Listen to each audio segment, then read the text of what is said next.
Esto no es una mirada ideológica, es una mirada práctica. Chile no tiene plata. Así justificaba el partido de José Antonio Kast en Chile la marcha atrás de la iniciativa de expropiar la antigua colonia Dignidad, donde funcionaba un centro de represión durante la dictadura de Augusto Pinochet. El gobierno no tiene plata, afirmaba el diputado republicano Agustín Romero, poco después de que el ministro de Vivienda, Iván Poduje, anunciara que se revertirá el decreto de expropiación de 117 hectáreas. El asentamiento alemán Colonia Dignidad fue fundada en 1961 en el sur de Chile, una supuesta organización benéfica que terminó siendo escenario de crímenes de lesa humanidad y abusos a menores. El gobierno del presidente izquierdista Gabriel Boric había anunciado un amplio sitio de memoria para recordar a las víctimas de la dictadura de Augusto Pinochet. Sin embargo, la medida no llegó a verse concretada antes del cambio de mando. Hace menos de un mes asumió en Chile el nuevo presidente ultraderechista José Antonio Kast con una agenda enfocada en seguridad, migración y ajuste fiscal. Aquí en Berlín se lamentó la decisión del nuevo gobierno. Para el gobierno alemán es y seguirá siendo un asunto capital investigar los crímenes de la antigua colonia Dignidad. Por ello, el Ejecutivo Federal apoya el proyecto para construir un monumento conmemorativo en Chile. Seguimos manteniendo conversaciones al respecto, sobre todo después de las últimas informaciones.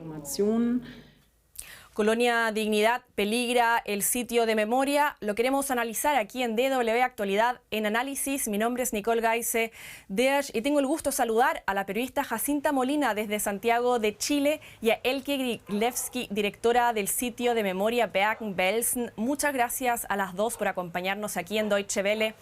Jacinta, me gustaría comenzar contigo porque en Chile se ha generado un intenso debate en torno a esta decisión del gobierno de José Antonio Kast, si es que responde a una razón ideológica del oficialismo. Acércanos, por favor, a la discusión que se ha vivido estos días en el país. ¿Qué nos puedes contar? ¿Qué tal, Nicole? Gracias por esta invitación. Bueno, el gobierno ha dicho que no se trata de una decisión ideológica, sino más bien tiene que ver con temas de presupuesto. Y todo esto comenzó hace menos de una semana cuando el ministro de Vivienda, Iván Poduje, en una entrevista con el diario de La Tercera, habla de reversar la decisión que había anunciado la administración anterior del presidente de izquierda, Gabriel Boric, de realizar esta expropiación para dar paso a la construcción de este memorial, expropiación de parte de los terrenos de la ex colonia Dignidad. Lo que dice el ministro de Vivienda es que mediante otro decreto ellos quieren anular esta determinación y dice que solamente es por razones de presupuesto, que su cartera no cuenta con los recursos. De hecho, habla de que esto costaría unos 50 millones de dólares, que no se puede concretar y por lo tanto en vista también de un recorte de presupuesto que ha solicitado el Ministerio de Hacienda al resto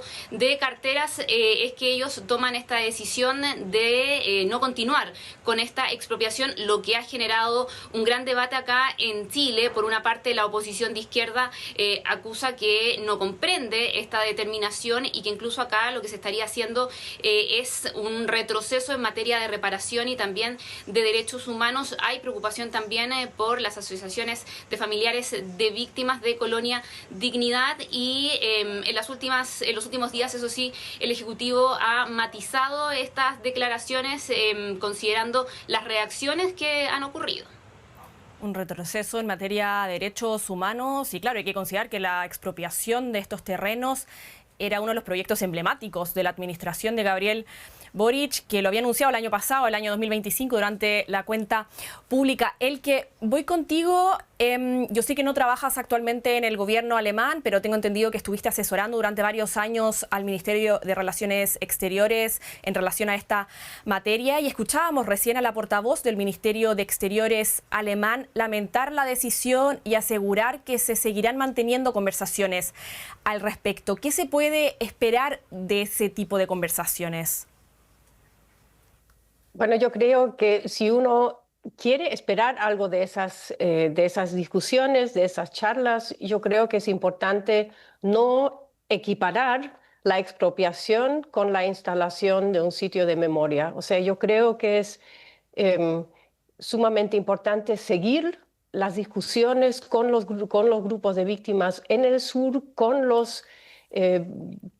las personas que viven en la Villa Baviera, porque con todo el proceso que se ha dado desde el 2014, hay varios habitantes en la villa misma que desean tener un sitio de memoria allí. O sea que yo creo que tenemos que confiar en que siga la discusión para entrar en un proceso de instalar un sitio de memoria y no solamente decir porque no va a haber expropiación, ya no va a haber sitio de memoria. O sea, yo creo que es más vale verlo de una forma productiva y pensar cómo podemos seguir adelante también en una situación que se haya dado una decisión de no expropiar es un gran terreno que fue designado para la expropiación y yo creo que más vale comenzar con pasos más pequeños. Es interesante lo que comentas porque de hecho José Antonio Kast aseguró esta semana que la magnitud del proyecto no es razonable, dijo, pero que se podría acotar a un espacio de reflexión y encuentro. Dijo, Jacinta, ¿tú tienes más detalles al respecto? ¿Qué espera hacer concretamente el gobierno chileno? ¿Se sabe algo? Claro, lo que comentaba el presidente Kast va en línea con lo que yo te adelantaba, que es cómo el Ejecutivo ha matizado estas declaraciones en los últimos días a raíz del revuelo que ha causado y sobre todo también teniendo en cuenta la reacción que se ha conocido por parte del gobierno alemán en vista del trabajo conjunto que se llevaba a cabo por esta materia. El ministro del Interior, Claudio Alvarado, después de estas declaraciones del presidente Kast, ha repetido esta idea de hacer algo más acotado. Recordemos que el gobierno en las últimas determinaciones que ha adoptado desde que llegó al poder ha tenido una postura marcada con este déficit fiscal del cual ellos hablan que les ha llevado a tomar ciertas medidas y esta por cierto tiene que ver con aquello y es el discurso que ha mantenido el Ejecutivo. Entonces lo que se habla acá es de poder hacer algo más acotado, que tenga un presupuesto menor y que así, dice el ministro del Interior, que también lo reafirma en una entrevista el ministro secretario general de la presidencia, dar cumplimiento a los compromisos internacionales que hay en materia de este memorial y también la expropiación de estos terrenos de Colonia Dignidad. Ha dicho el gobierno que acá no hay un interés de no hacer un memorial, sino todo lo contrario, quieren llevar a cabo esta idea y también cumplir los compromisos internacionales que adquirió el Estado de Chile, pero están viendo la forma como hacerlo a través de un memorial quizás más pequeño, es lo que se ha tratado de sugerir, pero no se ha dicho específicamente qué, cómo, qué plazo, dónde sería, de cuántos terrenos sería, porque recordemos que el plan original contemplaba la expropiación de 117 hectáreas. Solo se han deslizado estas ideas generales. Es decir, no hay detalles al respecto, pero el gobierno de José Antonio Kast sí sigue con la idea de hacer un memorial en Colonia Dignidad, algo clave para las víctimas. Tú que has trabajado mucho con las víctimas de Colonia Dignidad, ¿cómo crees que recibía esta decisión del gobierno? Eso es difícil, o sea, no he estado en contacto las últimas semanas con todos, pero lo que sí sé es que en la villa todavía existe la opinión que sí vale la pena tener un sitio de memoria y si pensamos en un sitio de memoria yo creo que es sumamente importante fijarse en los edificios, o sea, más importante que un gran terreno, lo voy a llamar vacío, no está vacío, pero o sea, lo que es importante para el sitio de memoria allí son algunos edificios claves donde varios grupos de víctimas sufrieron o bajo la dictadura o también los habitantes mismos sufrieron la violación de derechos humanos, por ejemplo, en la así llamada Zippelhaus. O sea que hay que definir edificios que serían importantes como objetos mismos en un sitio de memoria. Yo creo, como quizá última oración, ¿sí?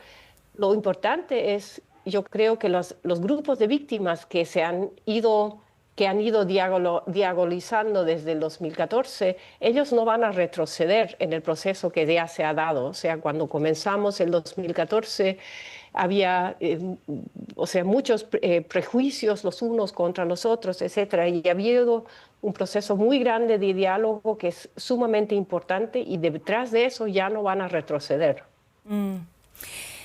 El que ya comenta algunas de las violaciones a los derechos humanos que ahí se cometieron, Jacinta, en Chile y en parte aquí en Alemania son bastante conocidos esos crímenes cometidos en Colonia Dignidad, pero no necesariamente en el resto de la región. Por eso te pediría si nos puedes explicar brevemente qué ocurrió ahí, por qué fue tan polémico. Bueno, como tú mencionabas al comienzo, Nicole, este es un asentamiento alemán que se funda en 1961 por parte de Paul Schaffer, que es un ex suboficial nazi pederasta que empieza a reclutar gente, trae un grupo de gente desde Alemania y luego acá también en Chile. Funciona al principio como una especie de estado al interior de otro estado. Lo cierto es que solamente Paul Schaffer y sus secuaces podían controlar lo que ocurría al interior de Colonia Dignidad. Ahí se cometen una serie de abusos como incluso cercanos a la esclavitud y también abusos sexuales contra personas tanto alemanas como chilenas de distintas edades. Y ya con la dictadura de Augusto Pinochet, este sitio también es utilizado como un lugar de detención, torturas e incluso desaparición de opositores al régimen. De hecho, judicialmente se ha acreditado que al menos 6 personas estuvieron secuestradas al interior de la ex Colonia Dignidad. Se cree que otra veintena también pasó por ahí, y lo cierto es que como hay también por parte del Estado, esto se inició años atrás, un plan nacional de búsqueda, hasta el día de hoy se siguen realizando diligencias al interior de estos terrenos para poder establecer qué es lo que ocurrió y dar con el paradero principalmente de los cuerpos de las personas que están desaparecidas en épocas de dictadura y que se cree pasaron también por la ex Colonia Dignidad. ¿Y qué se sabe hoy en día sobre este tema? ¿Tenía Alemania conocimiento de lo que hacía Paul Schaffer en Chile? El 2014 el presidente alemán pidió perdón, porque sí se sabía, pero se sabía y no se sabía. O sea, que las instituciones responsables cerraron los ojos, se podría decir, y no vieron, por ejemplo, cuando responsables de la entonces Colonia Dignidad llevaron todos los pasaportes alemanes a la embajada en Santiago y dejaron prorrogar el tiempo de estadía. Eso no era, digamos, legal, y así impidieron a que gente pudiera decir: yo quiero volverme a Alemania, yo ya no quiero vivir en esta enclave. Y hoy día nosotros sabemos, y yo creo que eso es lo importante, la responsabilidad de crear un sitio de memoria en el sitio no es solamente un asunto del gobierno chileno, sino es un asunto de ambos estados, porque ambos estados, yo creo, tienen la responsabilidad que ha pasado ahí y tienen la responsabilidad de crear un sitio donde se pueda aprender cómo funcionan estructuras que permiten a que se violen los derechos humanos de tal forma. Y Jacinta, si enmarcamos este caso en la región, ¿dirías que Colonia Dignidad se ha convertido en una especie de símbolo de la revisión de la memoria histórica en América Latina? Sí, puede considerarse como tal y tiene también varios elementos que lo hacen muy relevante a nivel regional, no solamente porque involucra a 2 estados y también en una época muy sensible para la región, como fueron las dictaduras militares acá en América Latina. Por lo tanto, se ha considerado muy importante dar este paso y, como se mencionaba anteriormente, también contar con todos estos antecedentes, hacer esa revisión de la memoria histórica que en América Latina, sobre todo, ha costado muchísimo. No se ha hecho un trabajo quizás tan avanzado como en otros países fuera de la región, y con propuestas como estas, con medidas como estas que se estaban llevando a cabo mediante participación estatal, se buscaba precisamente hacer ese trabajo de revisión de memoria histórica y poder tener también una cultura de memoria histórica que hemos visto ha sido muy carente acá en la región en las últimas décadas. El que tú mencionabas recién, que este es un tema crucial tanto para Alemania como para Chile. Ya has mencionado varias cosas que han hecho los distintos gobiernos alemanes, el presidente que ha pedido perdón, estos procesos de diálogos. ¿Qué más ha hecho Alemania para abordar este tema en su relación con Chile y qué iniciativas ha promovido hasta ahora? ¿Qué más nos puedes contar al respecto? Bueno, hubo una iniciativa en cuanto pagar una compensación a las víctimas. Hubo un grupo de expertos que analizaron quién de los habitantes puede recibir ayuda, quién no puede recibir ayuda. Yo no estoy adentro de todos los detalles. Nuestra responsabilidad era organizar seminarios de diálogo, o sea, juntar a los diferentes grupos de víctimas, que eran 5, a que discuten cómo ellos quieren que se maneje este pasado, qué es lo que ellos necesitan, y de a poco, y eso creo que fue el punto más esencial, ver que no había solamente un grupo de víctimas, sino que había varios, y que la historia del sitio es sumamente complejo, que no se puede contar solamente en blanco y negro, sino tiene muchos matices y por eso también ofrece un buen sitio donde uno puede aprender sobre la complejidad de situaciones históricas. Y Jacinta, me gustaría que ya para ir terminando hablemos un poco más de estas primeras semanas del nuevo gobierno en Chile, porque consultado por el impacto de la decisión en políticas de memoria, Kast señaló que los derechos humanos que están siendo vulnerados hoy son los derechos humanos de los niños que viven hacinados y que por culpa de eso sufren de violencia intrafamiliar. ¿Tú cómo percibiste esas declaraciones del mandatario? ¿Marca esto un giro en el enfoque del país? Un giro al menos de lo que se había visto en los 4 años anteriores con el mandato del expresidente de izquierda Gabriel Boric, sí, y a eso yo también sumaría otro antecedente que hemos conocido en los últimos días, que es el despido de 3 funcionarias que cumplían un alto rol en el Plan Nacional de Búsqueda, también relacionado con materia de reparación y derechos humanos en el país. El gobierno nuevamente niega que se trate de una determinación ideológica, sino más bien dice que acá hay razones técnicas e incluso que eran funcionarias de alta confianza, que no presentaron su renuncia al momento del traspaso de mando, pero están todos estos antecedentes que están generando controversia en el país. Lo cierto es que en términos de popularidad de estas medidas, en lo que tiene que ver con reparación y derechos humanos, no ha habido, por ejemplo, mediciones que den cuenta de cómo esto está afectando a la gestión del mandatario cuando ni siquiera cumple un mes en la presidencia. Sí hay otras que sabemos han hecho gran daño a su popularidad.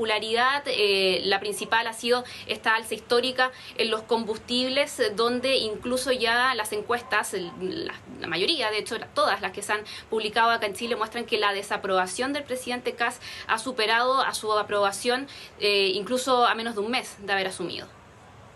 El reporte de Jacinta Molina, nuestra periodista en Santiago de Chile, y aquí desde Berlín, Elke Gryglewski, directora del sitio de memoria Bergen-Belsen. A las dos, muchas gracias por haber estado el día de hoy con DW.